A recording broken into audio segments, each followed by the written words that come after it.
देखिए, बीपीएससी छात्रों पर, किसी छात्र पर या आंदोलन पर लाठीचार्ज नहीं होता है। कुछ लोग होते हैं जो पहले से सोच के जाते हैं कि इस तरह का काम करवाना है। नमस्कार, न्यूज़ 4 नेशन देख रहे हैं आप और मैं हूं आपके साथ रजनीश यादव। देखिए, पटना साहिब में आज वीर बाल दिवस मनाया जा रहा है। हालांकि इस वीर बाल दिवस में भाजपा के प्रदेश अध्यक्ष दिलीप जायसवाल ही पहुंचे हैं। हालांकि इस दौरान उनसे जब हमने सवाल किया कि कल गर्दनीबाग में जो बीपीएससी छात्राओं के साथ जो पुलिस ने बर्बरतापूर्ण लाठीचार्ज किया है, उस पर उनका क्या वर्जन। उन्होंने साफ तौर पर कहा कि बीपीएससी के छात्र बहुत संयमित है, बहुत ही अच्छे तरह से अपने आंदोलन को जारी रखे हुए थे। लेकिन जिस आंदोलन में राजनीति का एंट्री हो जाता है, वो आंदोलन कहीं ना कहीं कमज़ोर पड़ जाता है और उसी का परिणाम है कि बीपीएससी के छात्र कल जो हैं वो उन पर लाठीचार्ज हुई। और साथ ही साथ उन्होंने यह भी कहा कि अगर बीपीएससी छात्र कोई अगर सबूत देते हैं, इसके खिलाफ कोई अगर सबूत मिलते हैं, तो आयोग उससे सेंटर का परीक्षा भी रद्द करे। यानी कि साफ तौर पर उन्होंने इशारों में कहा कि परीक्षा को पूरी तरह से रद्द नहीं किया जा सकता है। अलबत्ता जो सेंटर पर जो गड़बड़ियाँ पाई गई हैं, उस सेंटर की परीक्षा रद्द हो सकती है। हालांकि उन्होंने यह भी कहा कि किसी भी प्रोटेस्ट में अगर कोई प्राइवेट संस्थान जैसे कोचिंग या फिर स्कूल जैसे संस्थान जो घुस जाते हैं, तो कुछ ऐसे संस्थान होते हैं जो आंदोलन को दिग्भ्रमित करते हैं।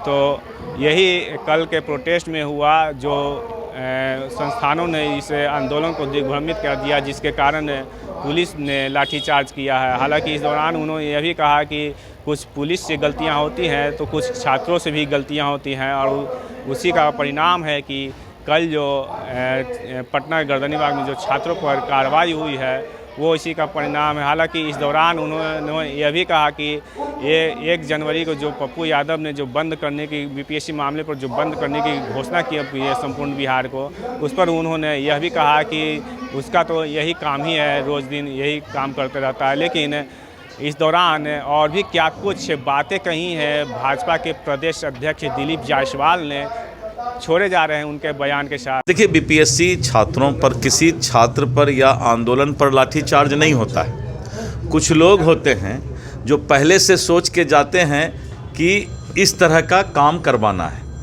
छात्र तो बहुत अच्छे तरीके से, अनुशासित तरीके से आंदोलन कर रहे हैं और कल भी अनुशासित तरीके से गए थे। बीपीएससी छात्र पर हम दोष नहीं दे सकते हैं। लेकिन होता क्या है कि किसी भी आंदोलन में 2-4 लोग ऐसे होते हैं जो चाहते हैं कि इस तरह का माहौल बने।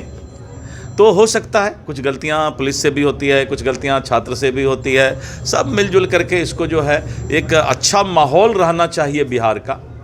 और छात्र के प्रति सरकार संवेदनशील है, आयोग तो स्वतंत्र का ही है, आयोग भी बहुत संवेदनशील है। और आयोग आज भी तैयार है कि अगर साक्ष्य प्राप्त होगा किसी सेंटर का, तो निश्चित रूप से आयोग उस सेंटर का भी एग्जामिनेशन कैंसिल करने को तैयार है। तो आयोग को लेकिन जब तक साक्ष्य नहीं मिलेगा, तो सिर्फ आवाज़ और आंदोलन से जो है कोई आप अपना लक्ष्य प्राप्त नहीं कर सकते हैं। उसके साथ साथ आपको उसका ठोस सबूत भी देना पड़ता है। बीपीएससी के छात्र बहुत ही अच्छे हैं, वो लोग आंदोलन भी शांतिपूर्ण तरीके से कर रहे हैं। कुछ लोग घुस जाते हैं, जैसे रात में कुछ प्राइवेट स्कूल के और कोचिंग के, प्राइवेट कोचिंग वाले मैनेजमेंट को, प्रबंधन को क्या मतलब है। तो ये बहुत सारा बात है, इसके पीछे अब कुछ राजनीति घुस गया, और जैसे राजनीति किसी चीज़ में चला आता है तो आंदोलन कमज़ोर हो जाता है। नहीं तो छात्र बेचारे बहुत ही अच्छे हैं और सही तरीके से अपना मांग कर रहे हैं। लालू यादव जी उनको तंग करते हैं आप लोग। पप्पू यादव जी ने 1 जनवरी को बिहार बंद का ऐलान किया है। अरे वो तो रोजे बंदे करता है, उसका तो काम ही है बंद करना और खोलना। क्या ये बीपीएससी एग्जाम पूरी तरह संवेदनशील, सरकार संवेदनशील है। Rajneesh Yadav, news 4 nation, Patna city.